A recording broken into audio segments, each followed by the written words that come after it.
മലയാള cinema ലോകത്തെ ഹാസ്യ സാമ്രാട്ട് എന്ന് പറഞ്ഞാൽ അത് സലീം കുമാർ തന്നെയാണ്. അദ്ദേഹത്തെ ഇഷ്ടപ്പെടാത്ത, അദ്ദേഹത്തിന്റെ തമാശകൾ ഇഷ്ടപ്പെടാത്ത ആരും തന്നെയില്ല. എന്നാൽ വളരെ വർഷക്കാലമായി സിനിമയിൽ നിന്നുമൊക്കെ ഏകദേശം വിട്ടു നിൽക്കുകയാണ് താരം. അത് താരത്തിന്റെ ആരോഗ്യ പ്രശ്നങ്ങൾ തന്നെയാണ്.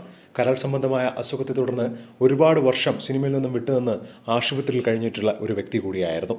അതിൽ നിന്നുമൊക്കെ മുക്തനായി വീണ്ടും സിനിമാ ലോകത്തേക്ക് ചെറിയ വേഷങ്ങളൊക്കെ ചെയ്ത് വരുന്നതിനിടയിൽ ഇപ്പോഴിതാ വളരെ വേദനിപ്പിക്കുന്ന ഒരു വാർത്ത തന്നെയാണ് ഇന്ന് രാവിലെ പുറത്തു വന്നിരിക്കുന്നത്.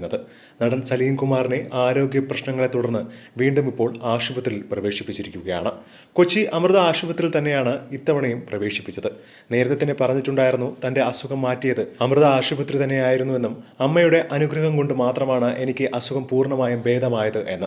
ആരോഗ്യസ്ഥിതി പക്ഷേ ഇത്തവണ വളരെയധികം മോശമായതിനെ തുടർന്നാണ് അദ്ദേഹത്തെ ആശുപത്രിയിൽ പ്രവേശിപ്പിച്ചത്. മാത്രമല്ല ഇപ്പോൾ വെന്റിലേറ്ററിലാണ് അദ്ദേഹമെന്നും പറയപ്പെടുന്നു.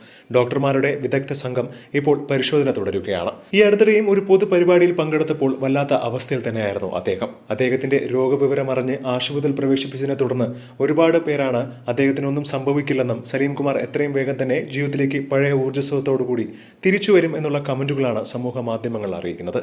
ഒരുപാട് വർഷകാലമായി മലയാള സിനിമാ ലോകത്ത് നിന്ന് ഹാസ്യ സാമ്രാട്ട് തന്നെയാണ് സലീം കുമാർ.